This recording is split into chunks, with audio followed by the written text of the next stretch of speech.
Разрешувањата на првите луѓе на рек Битола и Осломе предизвикаани за реакции. Откако државната ЕСМ на местото на досегашниот директор на рек Битола Златко Курчиевски и досегашниот директор на Осломе Златко Пипирковски ги назначи Пеце Матевски и Стојан Мицкоски и денеска реагираа од опозицијската ВМРО ДПМН. Велат во период кога земјата се соочува со ризик од рестрикции на струја, потребни се професионални кадри за водење на енергетските капацитети во државата. Скоро 40 милиони евра државата ќе плати за месецов што измина затоа што рек Битола нема јагле, на хидроакумулациите се празни и не произведуваат струја. Струја која сега е платена и купена од увоз од домашните капацитети можела да се произведе и за цена и до 5 пати поевтино. Од ЕСМ со контрааргументи, назначените директори на рек Битола и Осломе се докажани професионални кадри. И двајцата се назначуваат на позициите веде директор затоа што во изминатиот период ги искажале своите работни способности во услови на кризни ситуации и услови кои бараат брзо, соодветно и стручно реагирање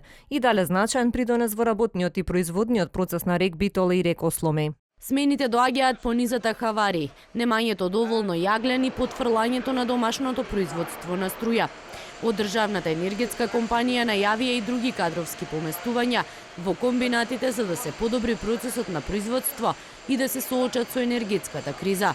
Владата на 9 месецов прогласи кризна енергетска состојба во трајање од 30 дена, со цел финансиски да им се помогне на енергетските компании. Надлежните вчера повторија дека нема да има рестрикции на струјата за домаќинствата, но и дека нема да има ценовни шокови кај електричната енергија од јануари следната година.